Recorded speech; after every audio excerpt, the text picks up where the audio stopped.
Namaskar. Welcome to Pechan Social Club YouTube channel. Today let's meet two inspirational people in our life. Let me introduce the guests, Mr. Vimal Banerjee and Mrs. Surekha Banerjee. They both are retired professors, electrical and electronic engineering department with Pilani. At present, both are socially very active and working for upliftment of needy people. So let's start. My first question is to Vimalji. Impact of social media in today's youth.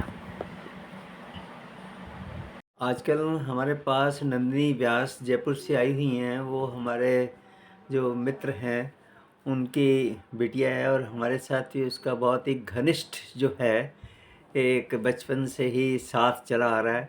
और उसने भी मेरे से आके ऐसे पूछा कि आपको क्या लगता है कि ये जो सोशल मीडिया आपके समय में तो कुछ नहीं था ये, लेकिन जो अभी आया है उसका आज के हमारी नौजवान जो 15 से 25 साल का नौजवान है उसके ऊपर उसका आप क्या असर देख रहे हो?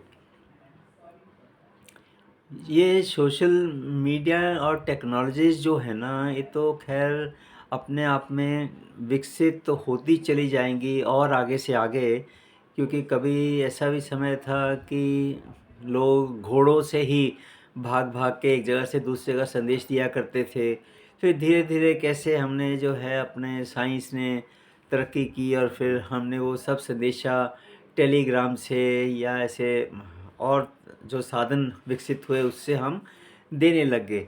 और वो फिर उसके बाद में ऐसा था कि शुरू में ये साधन कुछ ही लोगों तक सीमित होते थे, लेकिन धीरे धीरे जैसे इनका विकास हुआ और ये सस्ते हो पाए तो इनकी पहुंच आम आदमी तक भी हो गई।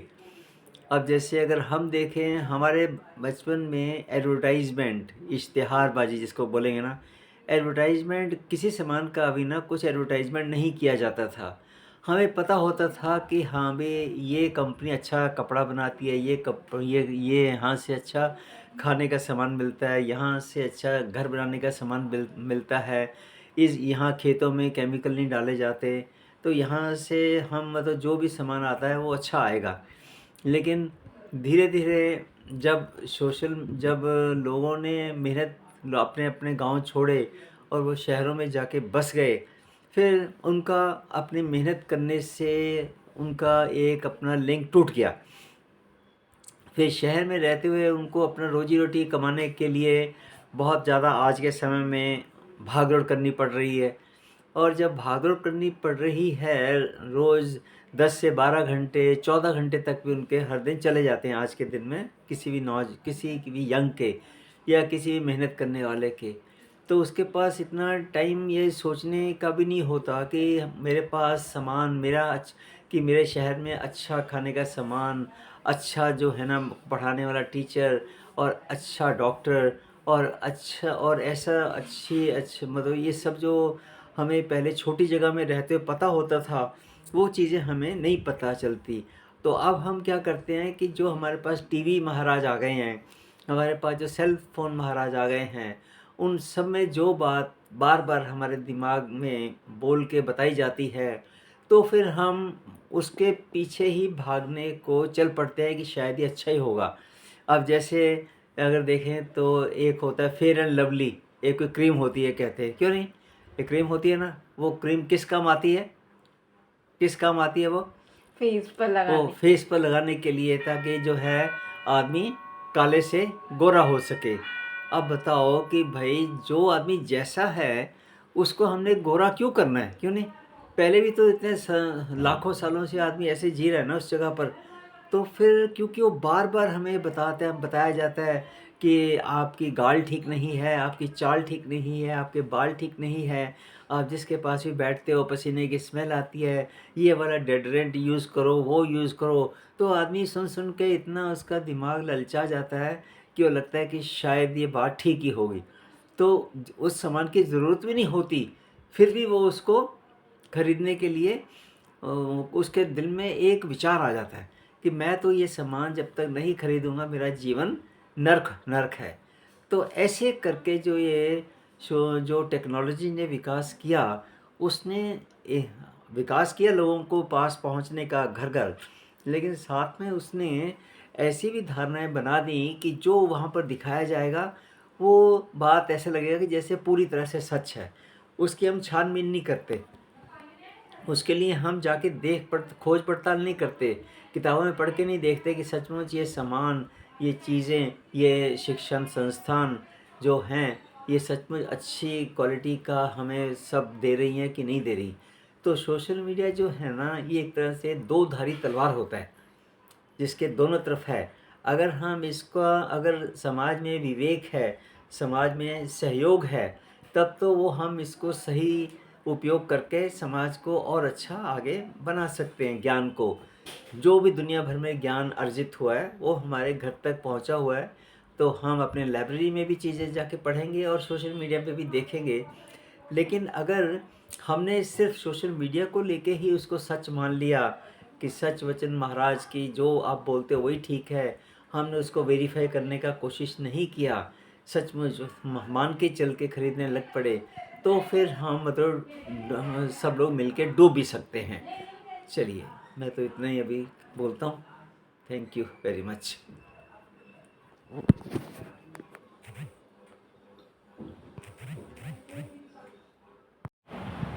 Now, my second question is to Sarika ji. Why are adolescents in so much pressure today? Our dear Nandini has asked me a question that why are adolescents under so much stress these days? So, adolescence is a period between childhood and adulthood. This is a period characterized by exploration of self identity, self esteem, fear of failure, judgment. And the stresses faced by adolescents are caused by several factors such as physical changes. When girls and boys they go through voice change, appearance of mustache, beard, breast development, beginning of periods, and these are accompanied by mood swings, stronger emotions of attraction towards opposite sex, excitement, increased sensitivity to appearances, looks, opinion of others. So this is uh, like you can say that this is one challenge the adolescents face and then are stressed. And on the other hand, there are increasing pressures of academic excellence and also juggling um, extracurricular, co curricular activities, fierce competition, fear of failure, and burnout. So, these also create anxiety as if the person is in battlefield. Then another thing is that this in this period the adolescents try to be independent. They want to have their own opinions. So they question authority, they question society, and this creates conflict in family also with elders. Another thing is about the peer pressure. There is a bullying going on, and sometimes the pressure to belong to a group pushes adolescents to drug abuse, substance abuse, online gambling. So these vices also come and they create stress. And a new factor which is emerging as most challenging these days is addiction to social media, digital world, to screen. This is creating anxiety, uh, like from fear of missing out. There is cyberbullying going on, comparisons, then sexual curiosities, relationships. They are also affecting the physical and mental health of adolescents these days. Then there are these advertisements, commercial interest of markets, influencers.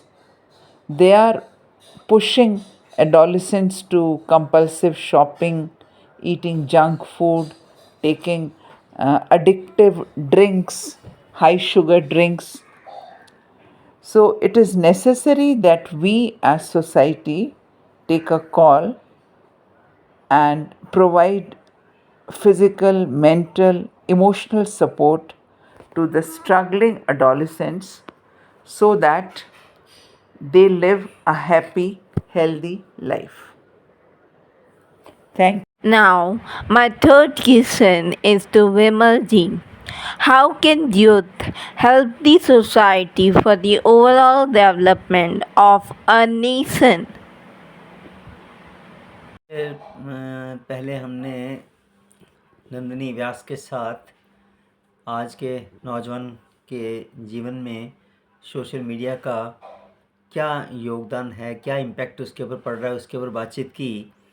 और अब हम आज के समय में जो हमारे नौजवान हैं वो एक देश को, एक नेशन को आगे बढ़ने में कैसे योगदान उनका हो सकता है, उस पर थोड़ा विचार करेंगे।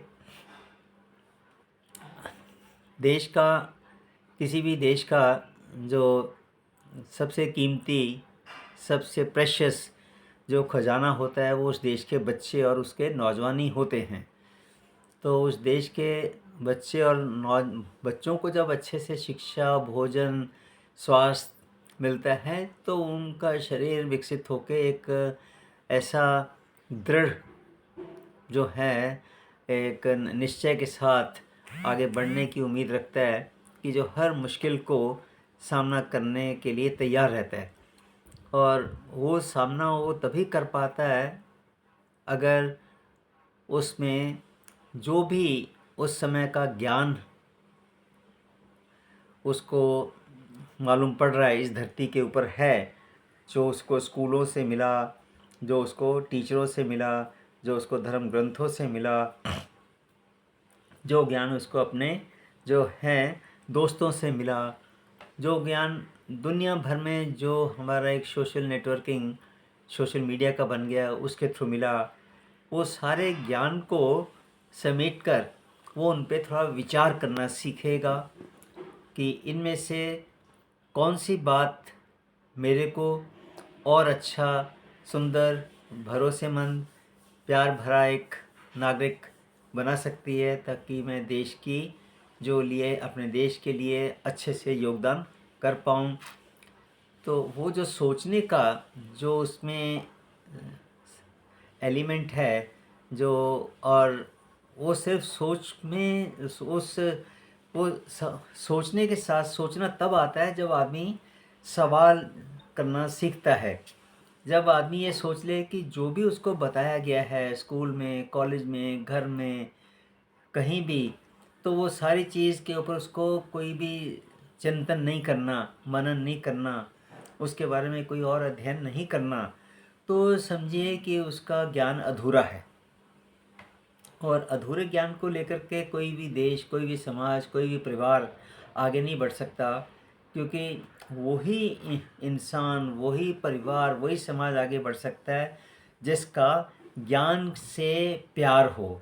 जैसे कि एक हमें ज्ञान मतलब फिलॉसफी होता है फिलोसोफिया, ये दो शब्दों से मिलके बना है।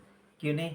फिलोसोफिया मीन्स, फिलो मीन्स जो प्यार, सोफिया मीन्स ज्ञान के प्रति।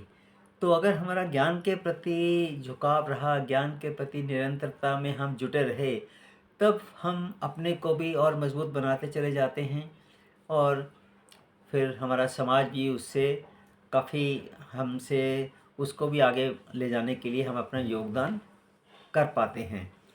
लेकिन अगर हम सोचना, विचारना, मनन चिंतन करना ही भागदौड़ की आज के जैसा समय चल रहा है उसमें छोड़ देंगे तो फिर हमारा आगे को क्या जीवन, क्या फ्यूचर, कैसे समाज होगा, उसके ऊपर कई सवाल खड़े हो रहे हैं।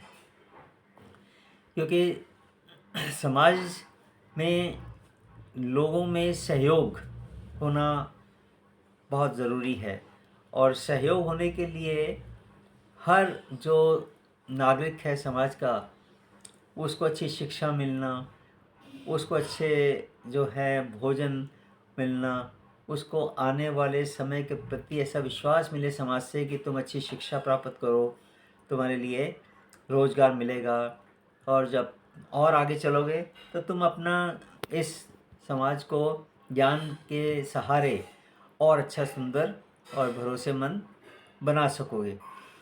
तो ज्ञान अगर हम गहराई से हासिल करना है तो उसके लिए हमें आज के युग की जो भाषाएं हैं हमारे अपने लोकल एरिया की, चाहे हिंदी, इंग्लिश, मराठी, उर्दू, पंजाबी, जो भी भाषाएं हैं या जो हमें इंटरनेशनल लेवल पे भाषाएं जोड़ती हैं, इंग्लिश भाषा क्योंकि हमारे देश के ऊपर 200 साल के करीब अंग्रेज़ों का राज्य रहा तो उन्होंने हमारे ऊपर इंग्लिश थोप दी, जबकि 17वीं सदी में हमारे देश में से कोई दुनिया का 25% व्यापार हमारे देश से हुआ करता था जब हम अपनी मातृभाषा में ही अपना देश के लोग अपना काम धंधा किया करते थे।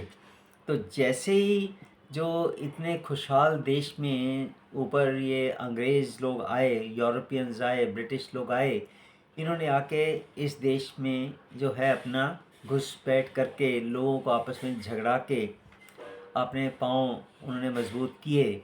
तो फिर उन्होंने इस देश में जो जाति प्रथा है, इस देश में जो लोगों में आपस में अमीरी गरीबी में और जो अलग अलग समाजों में बटे हुए लोग हैं उनके जीवन में उन्होंने देखा कि ये समाज को काबू करना तो बहुत आसान है, क्योंकि यहाँ तो लोग पहले से ही ऐसे बटे पड़े हैं कि कुछ लोग जो हैं वो एकदम हमेशा ही दलित, जिनको आज का समाज बोलता है कि वो तो बस हमेशा ही सबसे जो समझिए कि गंदे से गंदे काम है समाज के, सफाई के या मल मूत्र साफ़ करने के, या जो जहाँ भी मतलब हाथ का काम करना पड़ता है, जहाँ पर बहुत परेशानियाँ हैं उसके लिए बने हैं। और जो उसके दूसरी तरफ ऊपर जो लोग हैं वो बोलते हैं कि वो लोग तो अब जो है ब्राह्मणवादी लोग, जो कि हमेशा ही ब्रह्मा जी के मुख से पैदा हुए और वो समाज के पालक होते हैं। और फिर जो हमारी जो है भुजाओं से पैदा हुए वो बोलते हैं कि वो वैश्य लोग होते हैं जो समाज में धंधा और ये सब व्यापार चलाते हैं। और जो क्षत्रिय जो हमारी जांदों से पैदा हुए, जो हमें बताया जाता है ब्रह्मा जी की जांदों से, वो समाज के शूरवीर, समाज को बचाने के एक तरह से वॉरियर होते हैं। और पाँव से पैदा होने वाले लोग इस समाज में माने जाते हैं कि वो दलित हैं, आदिवासी हैं, शूद्र हैं। तो जब उन्होंने देखा कि समाज में इस तरह की भेदभाव पहले से ही हैं तो फिर तो उनको लगा कि समाज को तो हम बहुत ही आसानी के साथ इसको हम अपने कब्ज़े में कंट्रोल में कर सकते हैं।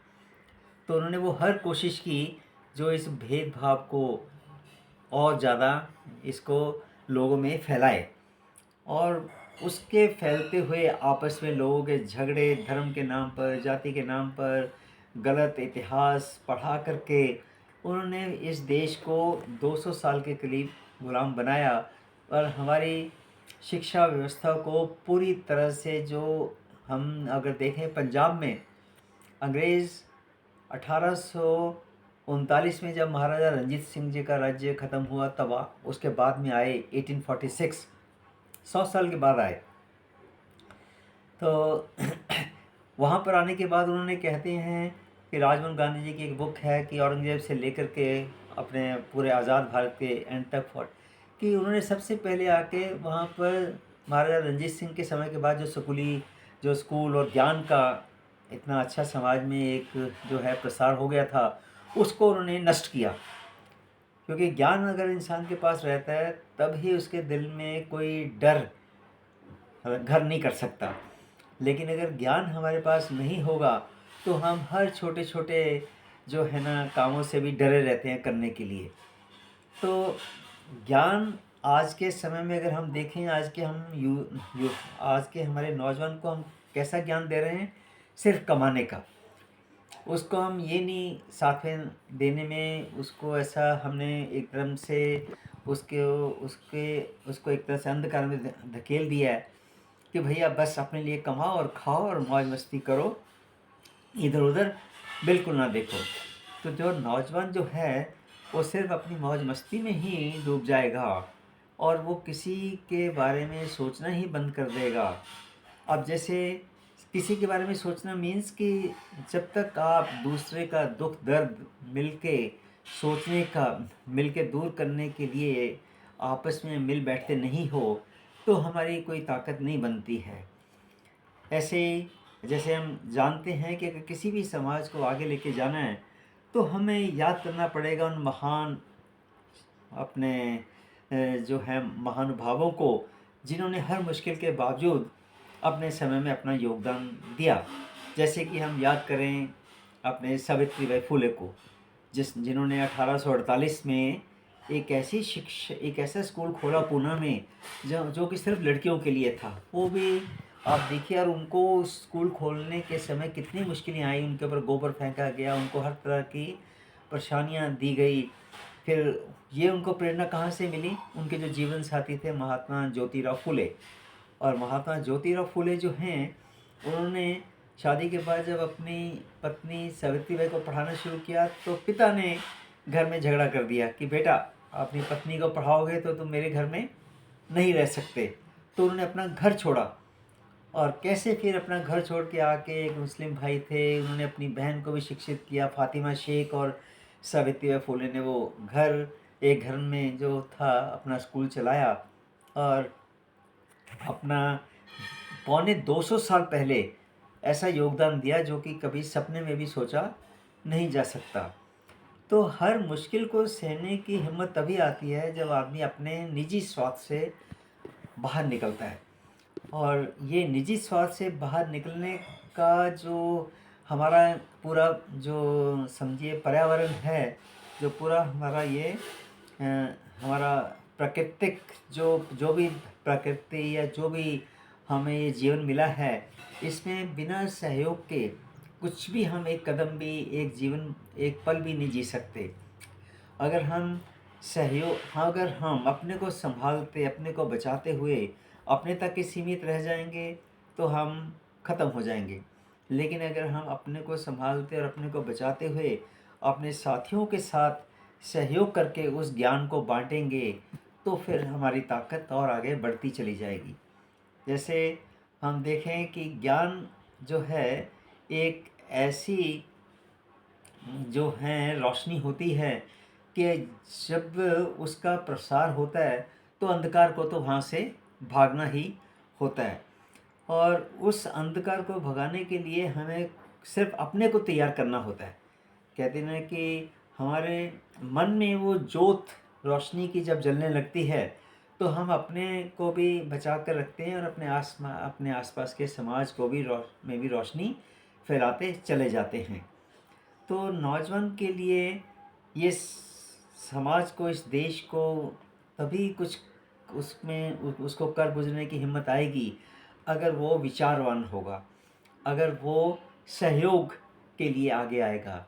जहाँ भी किसी की सेवा और सहयोग, अगर उसमें हमारी शिक्षा व्यवस्था, हमारा समाज, हमारा मीडिया उसमें सेवा और सहयोग के लिए उसको प्रेरित करके और उसके आसपास में जो भी लोग रहते हैं उनको भी वो सब ये सेवा और सहयोग के काम करते हुए जब देखेगा तो वो अपने आप ही बिना बताए वो सब ये बात सीख जाएगा।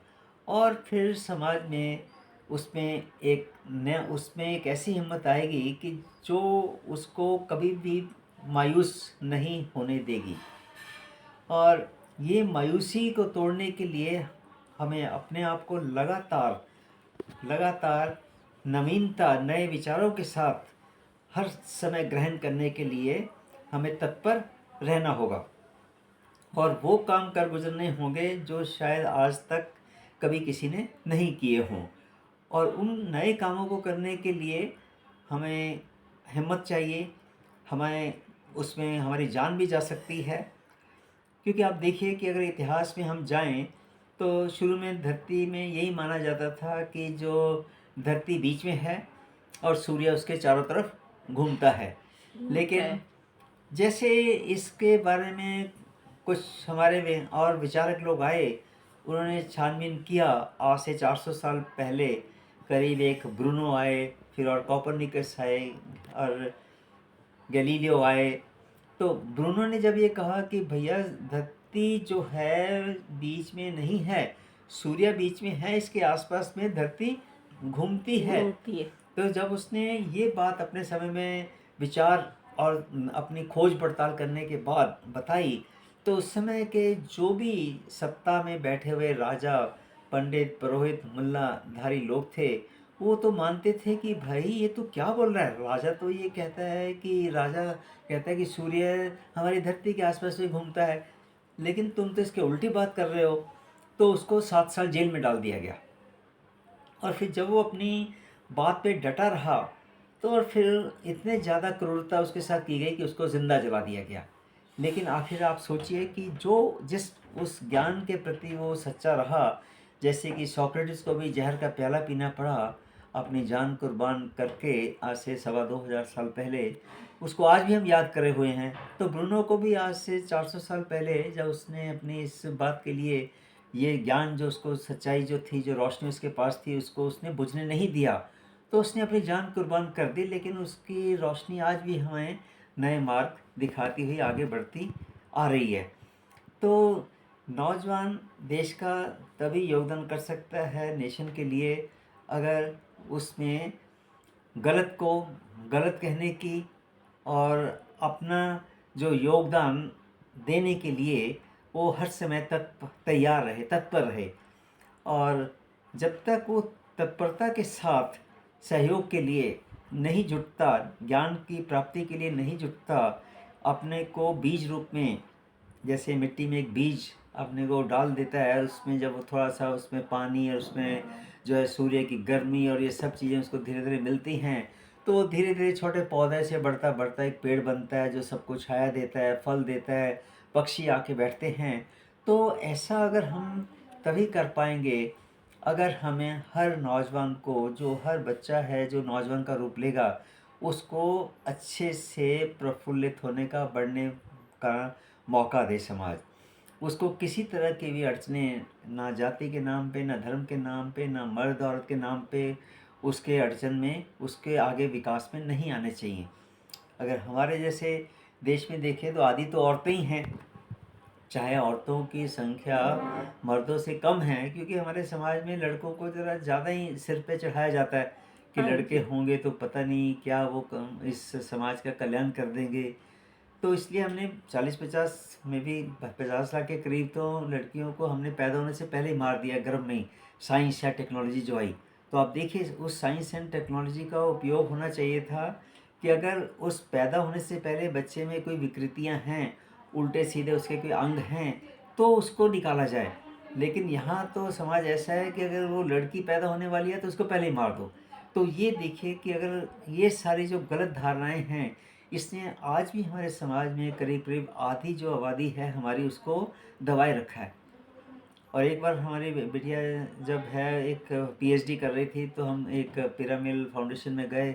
वहाँ पर एक बड़ा सा पोस्टर लगा हुआ था, उसमें लिखा हुआ था कि देश में जब औरतों की आबादी 2011 का डेटा ये बताता है कि अगर हम गांव में 6 साल के बच्चों को खड़ा करें लाइन में लगा करके, तो अगर 1000 लड़के खड़े कर देंगे 6 साल की उम्र तक के, तो उसके पीछे 940 लड़कियां हैं। इसका मतलब है कि लड़कियां कम हैं समाज में। तो लेकिन अभी शायद थोड़ा सा कम तो होंगी, लेकिन अगर हम उनको आधी आधी भी बाई चांस बराबर मान लें, लेकिन अभी भी सोच तो समाज में मतलब लड़कियां अगर विचारवान हो रही हैं उसको संभालने की नहीं है। उनको ये है कि एक लड़की तो बस शादी होए, अपने घर में जाके बैठ जाए और अपने पति की ज़िंदगी भर और अपने ससुर की सेवा करने में अपने आप को खपा दे और चाहे कुछ भी उसको मुश्किलें सहनी पड़ें। लेकिन अगर हम देखेंगे कि अगर उनकी आबादी आधी इस समय आधी है भारत में, तो उनके नाम पे देश की संपत्ति का भी तो आधा हिस्सा होना चाहिए ना। हाँ जी। तो अगर उनके पास देश की संपत्ति का तो हिस्सा हो सिर्फ 1% या 1.5% या 2%, तो खा को आगे बढ़ेंगी, तो खा के देश तरक्की करेगा। तो इस देश को अगर हमें तरक्की करवानी है, इसको आगे ले जाना है, तो इसमें हमें सबको, आप देखिए आज़ादी से पहले क्या था कि सिर्फ 100 बच्चा अगर मान लीजिए है कहीं किसी समाज में, तो भारत के समाज में सिर्फ 5 बच्चों को ही पढ़ने का मौका दिया जाता था, 5, वो भी लड़के। और वो लड़के भी कौन होते थे? ऊंची जाति के, ब्राह्मणवादी। लेकिन जैसे देश आज़ाद हुआ, उसने हर नागरिक को आगे बढ़ने का मौका दिया और हर धर्म जाति के बच्चे स्कूल कॉलेज में आने लगे और वो आगे बढ़ने लगे। तो लेकिन जब तक जो वेल्थ है नेशन की, उसका जो है बराबरी में उनके हिस्से में भी अगर औरतों की आबादी आधी है, तो हम अगर देखें तो देश खाक तरक्की करेगा अगर आपने उसकी आधी औरतों को तो वैसे ही दबा रखा है। अभी पीछे हम एक आर्टिकल पढ़ रहे थे वृंदा कैरट जी का, जो पॉलिटिकल साइंटिस्ट भी हैं, पार्टी के नेता भी हैं, बोलती हैं कि अगर जो औरतें घर में काम करती हैं, अगर उनके घर का अगर हम एक एक पल का हिसाब लगाने लग जाएं, तो शायद अंदाजन बोलती है 21 लाख करोड़ हमें उनको देना पड़ेगा। 21 लाख करोड़। आप सोचिए कि वो कितना योगदान करती हैं, फिर भी हम ये मानते हैं कि ये तो बस हाउसवाइफ है। हाउसवाइफ अगर हर घर को नहीं संभालेगी भाई, तो ये घर तो शांति से चल ही नहीं सकता। तो हमें हर किसी के मेहनत के योगदान को कंट्रीब्यूट करना है, और वो कंट्रीब्यूट तभी हो सकता है अगर हम बराबरी में जीने का मौका दें सबको। जो हमारा संविधान हमें एक तरह से वो हमारा दिशा निर्देशक है कि हमें क्या क्या चाहिए। हमें चाहिए इक्वलिटी, हमें चाहिए फ्रेटर्निटी, हमें चाहिए लिबर्टी, हमें चाहिए जस्टिस। जस्टिस। तो ये हमें हर नागरिक के लिए चाहिए, चाहे वो किसी धर्म का हो, किसी जाति का हो। अगर ये जो है, जो मूल्य हैं, जो हमें संत परंपरा से, सूफी परंपरा से भारत की पिछले 700-800 सालों में हमें मिले हैं, जिसमें अगर हम अभी महाराष्ट्र में है, तो यहाँ के जो सूफी, यहाँ के जो संत थे, संत ज्ञानेश्वर महाराज 1275 में आए, तो उन्होंने अपने जो है जीवन काल में ही समाज को इतना ज्ञान अर्जित कर दिया कि संत नामदेव जी उनके साथ में खड़े हो गए। उन्होंने उस ज्ञान को और फैलाया और वो पंजाब तक चले गए, 20 साल पंजाब में जाके रहे। पीछे जनाबाई जी को छोड़े, जो यहाँ की बहुत बड़ी अपने संत रहीं बनी। फिर अपने जो है संत तुकाराम महाराज आए शिवाजी के समय में, जिनको हम बोलते हैं कि वो गरीबों के राजा थे, रैताचे राजा। तो यहाँ के सूफी, यहाँ के संत, यहाँ के जो ऐसे शासक जिन्होंने, जैसे अशोका के समय की हम बात करते हैं कि उन्होंने कलिंगा युद्ध के बाद शांति के ही, महात्मा बुद्ध का जो विचार था कि इस शांति से ही, नफ़रत से हम इस धरती में कभी कुछ भी जो है ना शांति हासिल नहीं कर सकते। तो वो इतने ज़्यादा उस कलिंगा युद्ध के बाद विचलित हो गए कि उन्होंने महात्मा बुद्ध के विचार को ही पूरी दुनिया भर में प्रसारित करने के लिए बाहर गए। तो जो एक शांति है, शांति का संदेशा जो है, बिना किसी से झगड़ा किए, बिना किसी की जान लिए, हमें सबको साथ मिल के बाँट के अपना जो है जीवन चलाना है और इस धरती को और सुंदर, भरोसेमंद, प्यार भरा बनाना है। और देश का नौजवान ये तभी कर पाएगा अगर उसमें हम शिक्षा प्राप्ति के बाद उसको टेक्नोलॉजी के आज के युग में 4-6 घंटे का इज़्ज़त का काम दे पाएंगे। अगर वो काम हम दे पाएंगे तो हम इस देश को सुरक्षित और अच्छा, सुंदर, भरोसेमंद बना पाएंगे।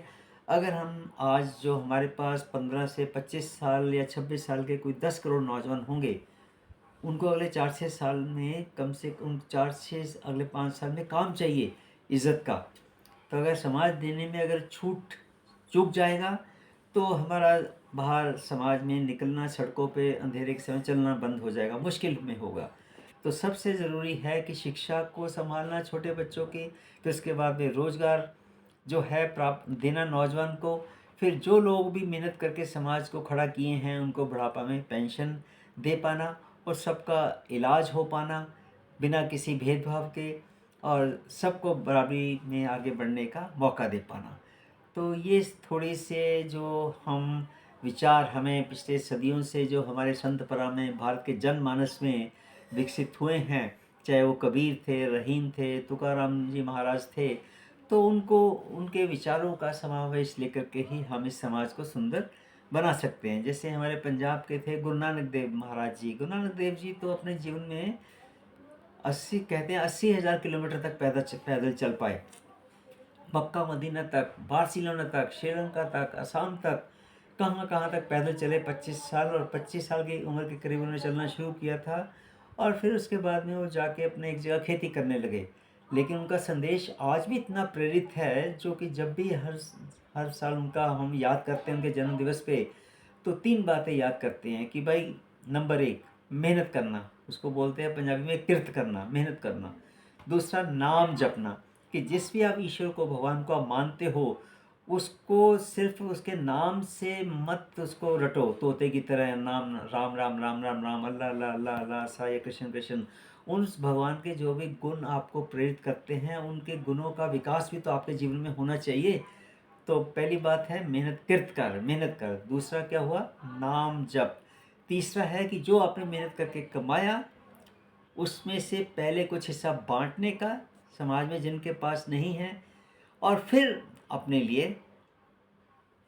लिए रखने का। तो अगर हम जो एक बात समझ में आई है पिछले 400-500 साल में, हमारे संतों ने भी जिस बात को लेकर के इस समाज में काम किया है, उसको लेकर के, और आज की टेक्नोलॉजी को, जो सुविधाएं हमारे पास आ गई हैं कि हम 10 साल में इस धरती को स्वर्ग बना सकते हैं।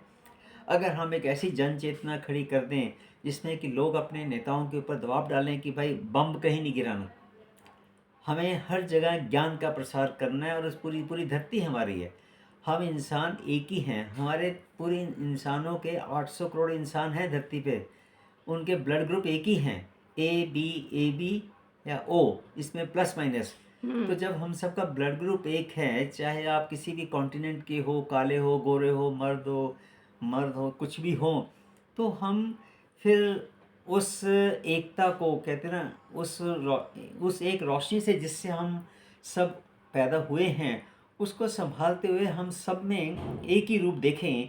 और हमारे स्वामी विवेकानंद जी का भी यही संदेश है, इतने यंग एज में वो चले गए, कि मैं उस प्रभु का सेवक हूँ जिसको अज्ञानी लोग मनुष्य कहते हैं। कि मैं उस प्रभु का सेवक हूँ जिसको अज्ञानी लोग क्या कहते हैं? मनुष्य। कि मैं हर मनुष्य में ही भगवान का रूप देखता हूँ। तो हमें ये जो धर्म के नाम पे, जाति के नाम पे, एक देशों के नाम पे जो झगड़े हैं ना, इनको दूर करके एक इंसानियत का एक पूरा परिवार इस धरती के ऊपर हमें निरंतरता में खड़ा करने के लिए अपने को बीज रूप में इसमें खपा देना चाहिए। धन्यवाद। हो गया?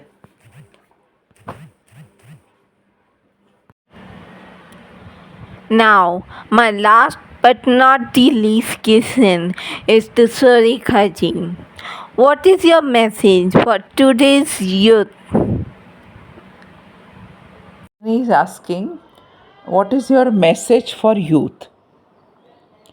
So, youth is a phase which is characterized by exploration, experimentation, evolution, leading to development of personal, social identity. When a person is beginning to understand himself and the world around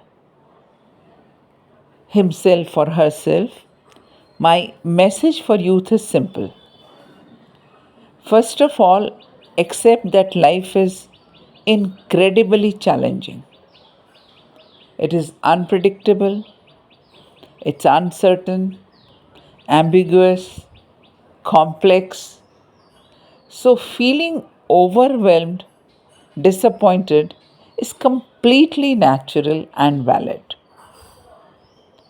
But then you have to face these challenges knowing and believing that they are sent not to destroy you but to make you strong, to shape you into a mature, responsible person. There are so many well known tips to handle the challenges and grow through these challenges. So, let me reiterate them in my own words. First and foremost is hard work. And hard work is the foundation for the growth and the resilience. It builds the ability to focus, to discipline oneself, and putting consistent efforts shapes you as a person. Remember the couplet of Kabir, करत करत अभ्यास के जड़मति होत सुजान, रसरी आवत जात के सिल पर पड़त निशान.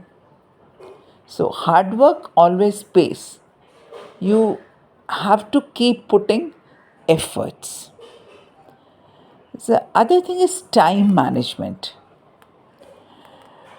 Like one should be able to say big no to anything which is not the highest and best use of time. You must plan, prioritize, and consciously control how you spend your time to increase efficiency, productivity. Limit time on social media, digital world. Stop procrastinating, delaying, and postpone gratification. That first I will do this, then I will do something, some relaxing thing like watching a movie, na, going out for shopping, for eating. So postpone gratification. That first I'll do my work. And because it's very natural that we say, I'll do it tomorrow, I'll do later, let me watch this movie, then I'll do it. So again, we have to remember this couplet that काल करे सो आज करे सो अब, पल में परलय होएगी, बहुरी करेगा कब. Now the other thing I feel the youth should engage in outreach activities.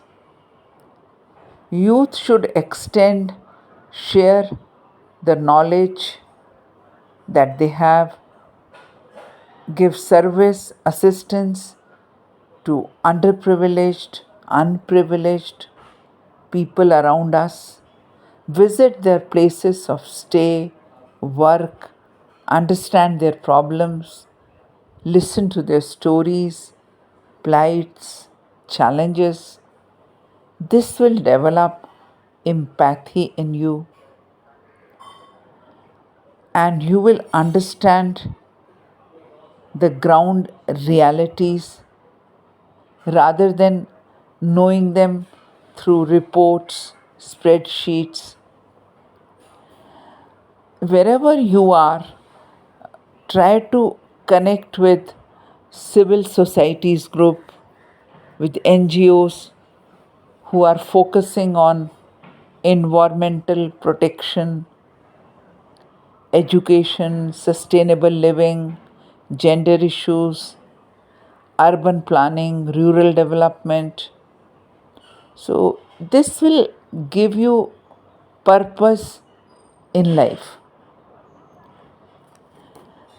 And another thing that I will suggest is that read, reflect, and rebel. You should read books, attend talks of eminent fellows, listen to good podcasts, then reflect on their ideas and revise your own beliefs. Look for any kind of injustice around you and stand against any injustice. Speak and stand with what is right and just. Last but not the least important is health, your physical, mental, emotional health. So, consciously spend time to build your physical and mental strength. Choose healthy habits of consuming food, avoid processed food, and see that mentally you are strong, because in today's world there are umpteen challenges, new challenges that are coming, and we don't have to lose our confidence, and have faith that together we can do everything, spread message of love, harmony, you know, march on enthusiastically, fearlessly on the journey of making best of the life. Best wishes. Thank you.